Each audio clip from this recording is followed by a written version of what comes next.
శ్రీ పరాభవనామ సంవత్సరం ఉగాదిలోకి అడుగుపెట్టేస్తున్నాము. అందరికీ ఉగాది శుభాకాంక్షలు. రాసుల్లో మూడవ రాశిని మిథున రాశి వారికి ఈ 2026-27 సంవత్సరం తెలుగు సంవత్సరం ఫలితాలు చూద్దాం. మృగశిర 3-4 పాదాలు, ఆరుద్ర 4 పాదాలు, పునర్వసులో నక్షత్రంలో 1, 2, 3 పాదాల్లో జన్మించిన వారు మిథున రాశికి వస్తారు. కా కీ కు కం జ్ఞా చా కే కో హాలతో అక్షరంతో మొదలైన వాళ్ళు కూడా మిథున రాశిలోకి వస్తారు. అంటే నక్షత్రాన్ని బట్టి పేరు పెట్టుకుని ఉంటే ముందుగా ఆర్థికపరమైన లెక్కలు కాస్త జాగ్రత్తగా చూసుకోవాల్సింది నేను చెప్పాల్సి ఉంటుంది. అంటే ఏంటంటే మీ ఆదాయం 8గా ఉంటే వ్యయం 11గా ఉంది. మీరు సంపాదించేదానికంటే కొంచెం ఖర్చులు ఎక్కువ ఉన్నాయి అంటే ప్రతి రూపాయి ఖర్చు పెట్టేటప్పుడు 1కి 2 సార్లు ఆలోచించటం మంచిది మిథున రాశి వారికి. అలాగే సామాజికంగా గౌరవ మర్యాదలు చూస్తే రాజపూజ్యం 1 మాత్రమే ఉంటే అవమానం 7గా ఉంది.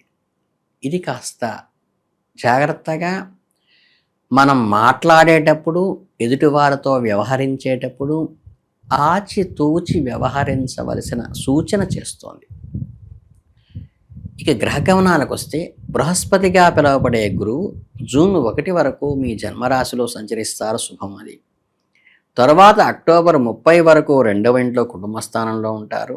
ఫిబ్రవరి 4, 14 వరకు 3వ ఇంట్లో భాతృస్థానంలో ఉంటారు.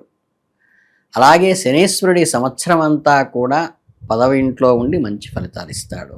ఇక రాహు అక్టోబర్ 1 వరకు 9వ ఇంట, ఆ తర్వాత 8వ ఇంట ఉంటాడు. కేతువు 3వ ఇంట్లో ఉండి తర్వాత 2వ ఇంట్లోకి మారుతాడు. ఈ గ్రహస్థితుల ఆధారంగా చూస్తే అన్ని రంగాల వారికి ఈ సంవత్సరం లాభదాయకంగానే ఉంటుందని చెప్పవచ్చు. ముఖ్యంగా భార్య తరపు నుండి లేదా స్త్రీ మూలకంగా లాభం కలిగే అవకాశం ఉంది. మీరు చేసే వృత్తి వ్యాపారంలో మంచి గుర్తింపు లభిస్తుంది. సమాజంలోనూ ఆర్థికంగానూ జీవన విధానం సౌకర్యవంతంగా మారుతుంది. మీ మాటలో సమాజంలో గుర్తింపు, ఐడెంటిటీ వస్తుంది. కుటుంబంలో కూడా సౌఖ్యం ఉంటుంది. శత్రువులపై విజయం సాధించగలుగుతారు. ఊహించని విధంగా ధనలాభం కలిగే అదృష్టం కూడా ఈ ఏడాది ఉంది. ఉన్నత స్థాయి ఉద్యోగాల్లో ఉన్న వారికి మాత్రం ఈ సంవత్సరం చాలా బాగుంటుంది. మీరు ప్రయత్నించిన ఫలాలన్నీ సఫలీకృతమవుతాయి. కుటుంబంలో సుఖ సంతోషాలు వెల్లివిరుస్తాయి. సామాన్య ఉద్యోగుల విషయానికి వస్తే దూర ప్రాంతాలకు కొంచెం ప్రయాణం చేయాల్సి పడుతుంది. అంటే ఏదైనా ప్రభుత్వ పరంగా లేదా అధికారుల నుండి ధనలాభం పొందే అవకాశం కూడా ఉంది. మహిళా ఉద్యోగులకు ఈ సమయం చాలా అనుకూలంగా ఉన్నది. సంతాన సౌఖ్యము, సంతోషం కలుగుతాయి. అధికార ప్రాప్తి కలుగుతుంది. అలాగే కాంట్రాక్ట్ పనులు చేసేవారికి మాత్రం అకారణమైన గొడవలు, స్త్రీల వల్ల చిక్కులు ఏర్పడవచ్చు. అలాగే ఆయిల్, కెమికల్ వ్యాపారాలు చేసేవారికి మే, జూన్, సెప్టెంబర్, అక్టోబర్, డిసెంబర్, జనవరి నెలల్లో, అంటే నెక్స్ట్ ఇయర్ జనవరి నెలల్లో కష్టపడితే మంచి ఫలితం లాభం పొందుతుంది. రైస్ మిల్లులు నడిపే వారికి ధనలాభం ఉన్నప్పటికీ వ్యాపారంలో కొన్ని ప్రమాదాలు, ప్రకృతి వైపరీత్యాల వల్ల ఇబ్బంది కలగవచ్చు.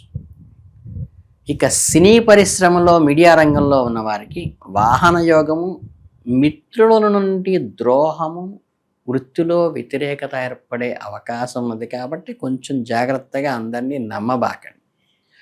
కమ్యూనికేషన్ రంగంలో ఉన్నవారికి పాత అప్పులు తీర్చేస్తారు. వ్యాపారాన్ని విస్తృతం చేస్తారు. అలాగే కరెంటు, రైల్వే వంటి శాఖల్లో పనిచేసేవారికి రుణయోగాలు, గృహయోగాలు కూడా ఉన్నాయి. ధనలాభం కూడా కలుగుతుంది. రియల్ ఎస్టేట్, భూమి వ్యాపారం చేసేవారికి లాభాలు కలుగుతాయి. రాజకీయాల్లో ఆసక్తి ఉన్న వారికి ధర్మకార్యాలు నెరవేరుస్తారు. పారిశ్రామికవేత్తలకు పరిశ్రమల అభివృద్ధి ఉంటుంది. అనుకున్న సఫలీకృతమవుతాయి. ఉద్యోగుల వేతన సమస్యలు పరిష్కారం అవుతాయి. ధన ప్రాప్తి కలుగుతుంది. శానిటరీ వ్యాపారాలకు అన్ని నెలల్లోనూ వ్యాపారం లాభసాటిగా ఉంటుంది. మనకి రంగుల వ్యాపారం చేసేవారికి కొద్దిగా అధికారుల వల్ల ఇబ్బంది, కుటుంబంలో చిక్కులు ఎదురవుతాయి. అలాగే ఆరోగ్య సమస్యలు ఉన్నప్పటికీ వృత్తిపరంగా వృద్ధి మీకు కొంత ఊరట కలిగిస్తుంది. శుభకార్యాల కోసం డబ్బు ఎక్కువగా ఖర్చు పెడతారు. అధికారుల వల్ల గౌరవం కలుగుతుంది, స్త్రీ సౌఖ్యం కలుగుతుంది. ఇక మార్చి నెలలో వృత్తి వ్యాపారాల ఆధారంగా లాభం సాధించవచ్చు. ఆర్థిక ఇబ్బందులు ఉన్నప్పటికీ కావలసిన ధనం చేతికి అందుతూ ఉంటుంది. ఏప్రిల్ నెలలో దూర ప్రయాణాలు చేస్తారు, ధన వ్యయం పెరుగుతుంది, ఆరోగ్య లోపాలు సూచించక తప్పదు కొద్ది. తల్లిదండ్రుల వైపు నుండి చిక్కులు రావచ్చు, సోదరులు లేదా ముఖ్య మిత్రుల వల్ల డబ్బు ఖర్చు అవుతుంది.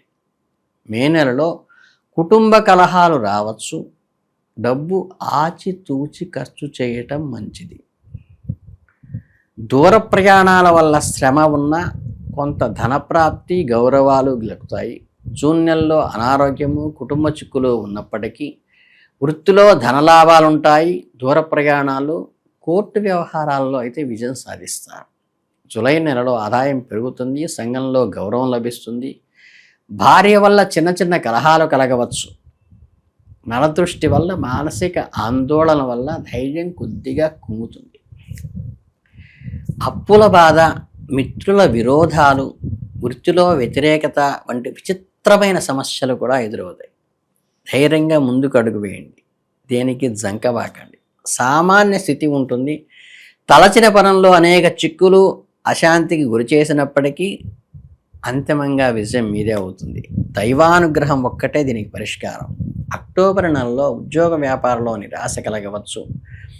అధికారుల వల్ల అగౌరవము, శ్రమ ఎక్కువ అయ్యే పనులన్నీ విఫలమవుతున్నట్లుగా అనిపించేటువంటి అవకాశం ఉంది.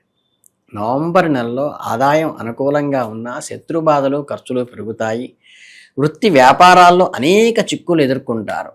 హృదయ సంబంధిత బాధలు, మానసిక అలసట కలగవచ్చు. మీ తెలివితేటలతో, చాకచక్యంతో, సమయస్ఫూర్తితో ముఖ్యంగా దీటి నుంచి అధిగమిస్తారు. దైవానుగ్రహం చాలా ముఖ్యం. నూతన మిత్రులతో పరిచయాలు ఏర్పడతాయి. శుభకార్యాల గురించి ఆలోచనలు చేస్తారు. డిసెంబర్ మాసం కూడా మిశ్రమ ఫలితాలతో లాభసాటిగానే సాగుతుంది. ముఖ్యంగా రాజపూజ్యము 1, అవమానం 7 అనే అంశాన్ని దృష్టిలో ఉంచుకుని ఎవరితోనూ అనవసరమైన వాదనలకు దిగకుండా కుటుంబంలో బయట సమయంలో పాటించేటప్పుడు సంయమనం పాటించు. ఈ క్వారల్స్కి దూరంగా ఉండండి. ఉచిత సలహాలు ఎవరికి ఇవ్వబాకండి. మీకు 1, 3, 6, 9 అదృష్ట సంఖ్యలుగా ఉంటాయి. ఆదివారం, సోమవారం, బుధవారం చాలా అనుకూలంగా నడుస్తుంది. వీటిని సక్రమంగా మంచి పనులకు ఉపయోగించుకోండి. మంగళవారాల్లో కుజగ్రహ పూజలు, కందులు దానం చేయటం, గన్నేరు పూలతో గ్రహ పూజలు చేయటము, నాగేంద్ర పుట్టిని పోషణ చేయటము, శనివారాల్లో రావి చెట్టుకు, అశ్వత్థ వృక్షానికి ప్రదక్షిణ చేయటం కూడా చాలా మంచిది. ఆదివారాల్లో సూర్య నమస్కారాలు, ఆదిత్య హృదయ పారాయణ, శ్వేతార్కంతో పూజ చేయటం కూడా చాలా, అంటే తెల్ల జిల్లేడు. బుధవారాల్లో బుధగ్రహాలు, పచ్చని పూలతో అర్చన, మొలకెత్తిన పెసలు గోవులకి పెట్టడం ద్వారా కూడా చాలా అనుకూలం కలుగుతుంది. సేరుం బాతుకులో పెట్టబాకండి. చిన్న గుప్పెడతో చేతిలో పెట్టుకొని మీ చేత్తోనే అందించండి. భార్యాభర్తల మధ్య గొడవలు కొంచెం తిరుగుతాయి. శుక్రవారాల్లో పసుపు చీరని దానం చేయటం ద్వారా అమ్మవారికి, అంటే సమర్పించడం ద్వారా కూడా మంచి జరుగుతుంది. శనగలు దానం చేయటం ద్వారా కూడా శుభం జరుగుతుంది. సోమవారాల్లో నాగేంద్ర స్వామికి పుట్టలో పాలు పోయటం కానీ, చక్కగా గురువాళ్ళల్లో లక్ష్మీ నరసింహస్వామికి అర్చన చేయించుకోవటం వల్ల కానీ, స్త్రీలకు పసుపు కుంకుమలు శుక్రవారాల్లో ఇవ్వటం ద్వారా కూడా మంచి శుభం జరుగుతుంది. శుక్రవారం పసుపు కుంకుమలు ఇవ్వచ్చమ్మ. ఆదివారాల్లో సూర్యదేవాలయాల్లో వెళ్తే ఉత్తరైనతు పూలతో అర్చన కానీ చేయించుకోవటం కూడా చాలా మంచిది. శ్రీకాకుళం జిల్లా అరసవిల్లిలో సూర్యదేవాలయం చక్కగా ప్రశస్తమైనది. అవకాశం ఉంటే సుమ పెద్ద పూజలు చేయాల్సిన పని లేదు.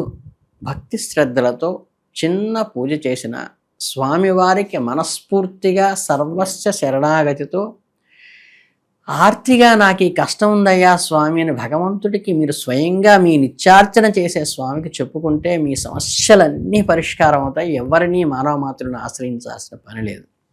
మీ స్వశక్తిని దైవభావాలని ముందుకు సాగితే విజయం మీ సొంతం అవుతుంది. మిథున రాశి వారు ఈ పరాభవనామ సంవత్సరంలో ఇంకా మెరుగైన ఫందులు పొందాలని, వారి కుటుంబ సభ్యులు ఆయురారోగ్య ఐశ్వర్యాలతో తొలతోగాలని, భగవదానుగ్రహం సంపూర్ణంగా కలగాలని, భగవత్ సాక్షాత్కారం కలగాలని మనస్ఫూర్తిగా ఆశీర్వదిస్తూ శుభమస్తు.